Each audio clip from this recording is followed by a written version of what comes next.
नमस्कार मित्रांनो BLO ॲपमध्ये स्पेशल इंटेन्सिव्ह रिव्हिजन या टॅब अंतर्गत आपल्याला एखाद्या व्यक्तीचं नाव 2002 मध्ये आहे आणि त्याच्या नावाची ॲनामुली आलेली आहे, त्याच्या नावामध्ये विसंगती आढळून आलेली आहे. अशा वेळी त्याचं जे नाव आहे ते 2002 मध्ये असून देखील त्याची विसंगती आहे आणि त्या व्यक्तीकडे कोणताही पुरावा नाही नाव बदलल्याचा. अशा वेळी ती ॲनामुली दूर कशी करायची हे आपण आजच्या व्हिडिओमध्ये पाहणार आहोत. तत्पूर्वी आपणा सर्वांना नम्र विनंती आहे, आपण चॅनलवर नवीन असाल तर चॅनलला सबस्क्राईब करा. हा व्हिडिओ आवडल्यास व्हिडिओला लाईक करून हा व्हिडिओ आपल्या सर्व BLO बांधवांपर्यंत नक्की पोहोचवा. आपण आता स्पेशल इंटेन्सिव्ह रिव्हिजन या टॅबला क्लिक करतोय, भाषा निवडतोय, याला सबमिट करतोय. सबमिट केल्यानंतर फिल इन्युमरेशन फॉर्म या टॅबला आपण क्लिक करतोय. क्लिक केल्यानंतर ज्या व्यक्तीच्या नावामध्ये अडचण आहे, विसंगती आहे, त्या व्यक्तीचा इन्युमरेशन फॉर्म माझ्या समोर आहे. तो फिल्टर करण्यासाठी आपण स्कॅन QR या टॅबला क्लिक करतोय आणि त्याला स्कॅन करून घेतोय. अशा पद्धतीने त्याचा रेकॉर्ड आपल्याला फिल्टर झालेला आपल्याला दिसेल.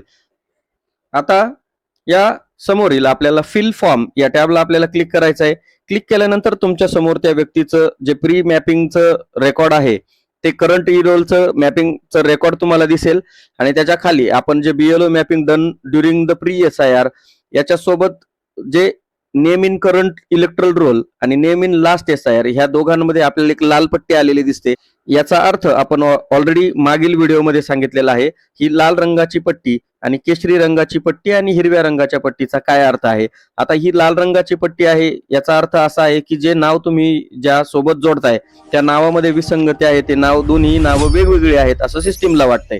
परंतु ही व्यक्ती एकच आहे हे आपल्याला समोरासमोर दिसतंय, परंतु तरी सिस्टीमनं या ठिकाणी विसंगती दिलेली आहे. आता जर तुम्ही नावाकडे जर चांगलं कॉन्सन्ट्रेट केलं तर त्या व्यक्तीच्या नावामध्ये तुम्हाला फरक आलेला दिसेल. त्या व्यक्तीचं करंट रोल मधलं नाव आणि लास्ट SIR मधलं नाव तुम्ही स्क्रीनवर पाहत असाल तर त्याच्यामध्ये फरक आढळून आलेला आहे आणि त्याच्या ॲनामुलीचा प्रकार सुद्धा काय या ठिकाणी दाखवतोय पहा. व्ह्यू ॲनामुलीला जर आपण क्लिक केलं तर your name in the last SIR does not match the name in the current erectile role, म्हणजे करंट इलेक्ट्रल रोलशी मागील SIRचा नावाशी मॅपिंग चुकीचं झालेलं आहे किंवा त्याचं जे नाव आहे ते बरोबर नाही असं या ठिकाणी आपल्याला ॲनामुलीमध्ये सजेस्ट केलेलं आहे. याला आपण क्लोज करतोय. आता ही ॲनामुली आपल्याला दूर करायची आहे आणि ही ॲनामुली दूर करण्यासाठी या व्यक्तीकडं या बदललेल्या नावाचा त्याच्या म्हणण्यानुसार पुरावा नाही आणि ॲनामुली तर आपल्याला कमी करायची आहे. ती करण्यासाठी आपल्याला अपडेट नावाच्या टॅबला क्लिक करायचं आहे.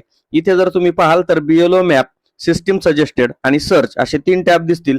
त्यातील सर्च या बटनावर आपल्याला जायचं आहे. आता इथे आल्यानंतर आपल्याला नेमकं करायचं काय आहे, या व्यक्तीच्या वडिलांसोबत किंवा आई, आजी, आजोबा यांच्यासोबत त्याला प्रोजेनी म्हणून जोडायचं आहे. ऑलरेडी तो सेल्फ मॅपिंग आहे, परंतु नावामध्ये विसंगती आहे आणि ते सिस्टीम स्वीकारत नाही किंवा स्वीकारते, परंतु तरीही देखील त्याला पुढे जाऊन सुनावणीला सामोरं जावं लागू शकतं आणि त्याच्याकडे जर संबंधित पुरावे असतील तर तो त्या मतदार यादीमध्ये राहील. परंतु जर तो पुरावे सादर करू शकला नाही तर त्याचं अंतिम ड्राफ्ट रोलमध्ये त्याचं नाव कदाचित कमी होऊ शकतं आणि हे होऊ नये म्हणून आपण काय करणार आहोत, या व्यक्तीचे आई, वडील, आजी, आजोबा यापैकी जर 2002च्या यादीमध्ये कोणी असेल तर त्यांची माहिती आपल्याला घ्यायची आहे आणि तुम्ही जर इन्युमरेशन फॉर्म चे घरवाईज किंवा कुटुंबनिहाय बंडल केले असतील तर तुम्हाला त्याचे आई, वडील, आजी, आजोबा त्या कुटुंबाच्या बंडलमध्ये किंवा त्या EF त्यांची सापडेल आणि त्यामध्ये त्यांचं मॅपिंग झालेलं असतं आणि त्या मॅपिंगचे जे काही मतदारसंघ क्रमांक, यादी भाग क्रमांक जे आहेत ते तुम्ही त्या ठिकाणावरून पाहून घेऊ शकता किंवा तुम्ही त्याचं 2002 मधलं नाव आपण ECI नेट या ऍपवरून शोधून घेऊ शकता. भलेही ते हयात असो किंवा नसो, परंतु त्यांचे आई, वडील, आजी, आजोबा हे 2002 मध्ये आहेत की नाही याची खात्री करा आणि ते असतील तर ते शोधा आणि त्यांचे जे रेकॉर्ड्स आहेत ते आपल्याला या ठिकाणी टाकायचे आहेत. म्हणून आपण इलेक्टर इज प्रोजेनी ऑफ 2002 इलेक्टर या टॅबला क्लिक करतोय आणि आपण ऑलरेडी त्यांचे नंबर शोधून ठेवलेले आहेत. त्यामुळे सर्च इथे बाय लोकेशन आणि search by AC part serial number.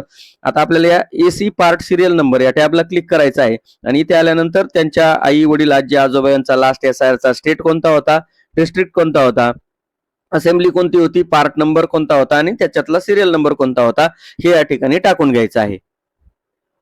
टाकून झाल्यानंतर सर्च डिटेल या टॅबला आपल्याला क्लिक करायचं आहे. सर्च केल्यानंतर तुमच्या समोर त्याचे जे कोणी आजी आजोबा आई वडील ज्याचं तुम्ही तिथे सर्च करताय त्यांचं नाव या ठिकाणी आलेलं दिसेल आणि याला व्हेरीफाय अँड कंटिन्यू या टॅबला आपल्याला क्लिक करायचं आहे. आता तुमच्या समोर हे जे रेकॉर्ड आहे हे प्रोजेनी रेकॉर्ड म्हणून या ठिकाणी जोडलं जाणार आहे, म्हणून ती माहिती तुम्हाला वरती आलेली दिसेल. त्यानंतर इलेक्टरचं रिलेशनशिप विथ रिलेटिव्ह जो काही असेल याच्यापैकी मदर फादर ग्रँडफादर तो या ठिकाणी टाकायचा आहे.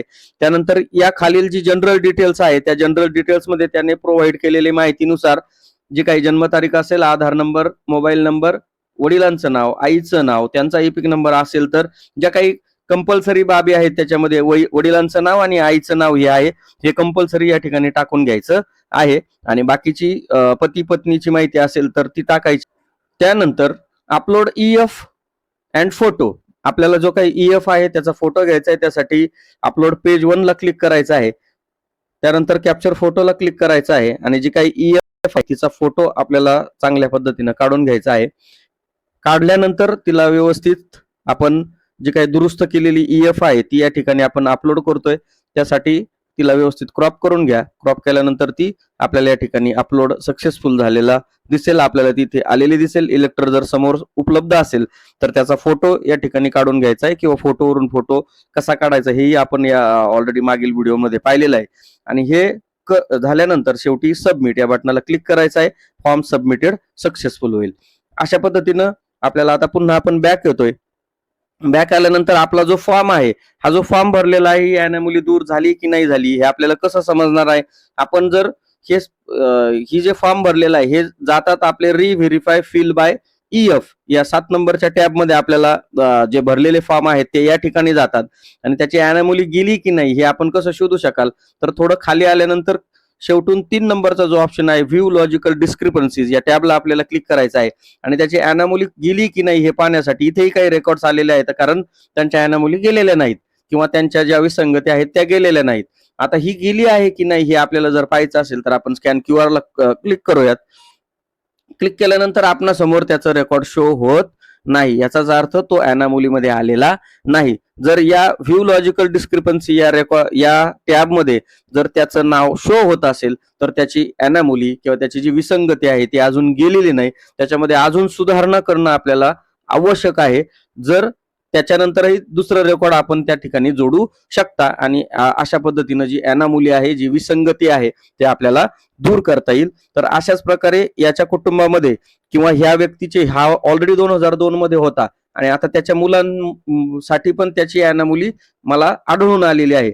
तर आढळून आल्यानंतर सेम जसं आपण पहिली प्रक्रिया पाहिली व्हिडिओमध्ये तशी सेम प्रक्रिया आपल्याला या ठिकाणी करायची आहे. आता जर मी तुम्हाला आणखी एक उदाहरण या ठिकाणी देऊ इच्छितो. फिल फॉर्मवर मी जातोय. इथे आल्यानंतर आता समजा या व्यक्तीचा जो मुलगा आहे या व्यक्तीच्या जर EF ला आपण स्कॅन केल्यानंतर त्या मुलाचं नाव या ठिकाणी आलंय. फिल फॉर्मवर जातोय. फिल फॉर्मवर गेल्यानंतर त्याच्या समोर सुद्धा इथं अॅनोमली मला इथं आलेली दिसते. पहा, दिस individual is linked with the parent in the last SIR that appears to be different from the parent in the current role. याच्या नावामध्ये पण सेम प्रॉब्लेम आहे जो पहिल्या त्याच्या वडिलांच्या नावामध्ये होता आणि त्याचे वडील इथं जोडलेत, परंतु त्या मुलाच्या नावामध्ये त्याच्या वडिलांचं नाव सध्याचं नाव आहे आणि आपण जुन्या नावाशी त्याचं रेकॉर्ड मॅप करतोय, त्यामुळे ती अॅनोमली आलेली आहे. आता ह्याचाही रेकॉर्ड आपल्याला जे जुनं आहे ते अनमॅप करून त्याच्या आजोबा बरोबर आपल्याला आता याचं मॅपिंग करायचं आहे. त्यासाठी अपडेट टॅबवर जायचं आहे, सर्चवर जायचं आहे.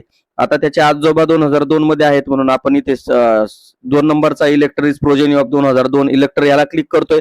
सर्च बाय AC करतोय. AC केल्यानंतर इथे त्याच्या आजोबाचं जे काही state, district, AC, part number आणि सिरियल नंबर आहे तो टाकून घ्यायचा आहे. टाकून झाल्यानंतर सर्च डिटेलला या टॅबला क्लिक करायचं आहे. तिथं त्या मुलाच्या आजोबाचं रेकॉर्ड आपल्याला आलेलं दिसतं, याला व्हेरीफाय अँड कंटिन्यू करायचं आहे आणि त्या व्यक्तीसोबत त्याचं काय जे नातं आहे, आता हा ग्रँडफादर आहे म्हणून ग्रँडफादर निवडायचा आहे आणि बाकीची जनरल डिटेल जी काय असेल ती आपण खाली त्याच्या वडिलाचं नाव आणि आईचं नाव टाकून बाकीची काय जे डिटेल्स दिली असेल ती फिलअप करून घ्यायची आहे. त्यानंतर सर्वात शेवटी अपलोड EF ला क्लिक करायचं आहे आणि त्याची जी काही EF आपण भरली असेल आणि ती जर चुकीची भरली असेल, सुरुवातीला मॅपिंग डेटा बरोबर भरलेली असेल तर आता त्याच्या आजोबाची नाव टाकून आपल्याला दुरुस्ती करून घ्यायची. कॅप्चर फोटोला क्लिक करायचं आहे. दुरुस्त केलेली EF चा फोटो आपल्याला घ्यायचा आहे. फोटो कॅप्चर करायचा आहे, याला ओके करायचं आहे थोडं क्रॉप करून घ्या. फोटो तुम्हाला अपलोड झालेला दिसेल आणि शेवटी सबमिट या बटनाला क्लिक करायचं आहे. हाही फॉर्म या ठिकाणी सबमिट झालेला आपल्याला दिसेल. परत बॅक येऊयात. जर ती अॅनोमली असेल तर आपल्याला या व्ह्यू लॉजिकल डिस्क्रिपन्सी मध्ये गेल्यानंतर समजेल. जर त्याचा रेकॉर्ड या ठिकाणी जर शो झालं, आता त्याचा रेकॉर्ड शो होत नाही. शो होताना डायरेक्ट त्याचा स्पेसिफिक एकच सिंगल रेकॉर्ड या ठिकाणी शो होत आहे. स्कॅन QR केला तरी सुद्धा आपल्याला रेकॉर्ड बाकीचे लिस्ट मध्ये दिसतंय. आणि जर आपण स्कॅन केलं स्वतंत्र त्याचंच नाव जर आलं तर ती त्याच्या समोर ही व्ह्यू लॉजिकल डिस्क्रिपन्सी येईल आणि त्याच्या समोर काय अजून अॅनोमली आलेली आहे असं आपण पाहू शकतो. आणि मग त्यानुसार आपण जे काही त्याच्या रेकॉर्ड बाबतीत दुसरं रेकॉर्ड कसं जोडायचं किंवा कोणाचं जोडायचं याबाबत आपण योग्य रेकॉर्ड त्याला जोडायचा आहे. आणि कोणतं जोडावं यासाठी आणखी काही तुमच्याकडे तसे रेकॉर्ड्स असतील तर ते कमेंट मध्ये आम्हाला सांगायचे आहेत. आणि ते रेकॉर्ड कोणाला जोडता येईल याबाबत जे काही मार्गदर्शन असेल ते मी करेल. व्हिडिओ आवडल्यास व्हिडिओला लाईक करा, चॅनलला सबस्क्राईब करा, कारण आणखी SIR चालू आहे आणि SIR चे जे काही टेक्निकल इश्यू आहेत किंवा ज्या काही बाबी महत्वाच्या आहेत त्या आपण चॅनलवर अपलोड करणार आहोत. व्हिडिओला शेअर देखील करायचा आहे. धन्यवाद.